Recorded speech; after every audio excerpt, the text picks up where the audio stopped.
Welcome to your squat tutorial. The squat is an important movement and we're going to cover the basics here today. Let's start with our feet position. We want to start with the feet shoulder width apart or slightly wider with the toes slightly turned out.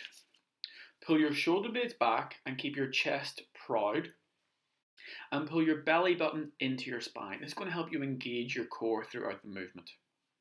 Our first motion is to break at the hips. So we're going to push our hips back as if you're trying to sit down onto a chair.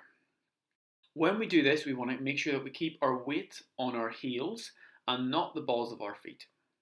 Slowly lower yourself down. You can get a chair if that will make things easier and help to build confidence. Slowly lower yourself down and find a comfortable range so you're not overstretching and you're not losing technique or form. Once you get to the bottom, hold that position and drive your heels into the floor as you begin to stand up, squeezing the glutes at the same time.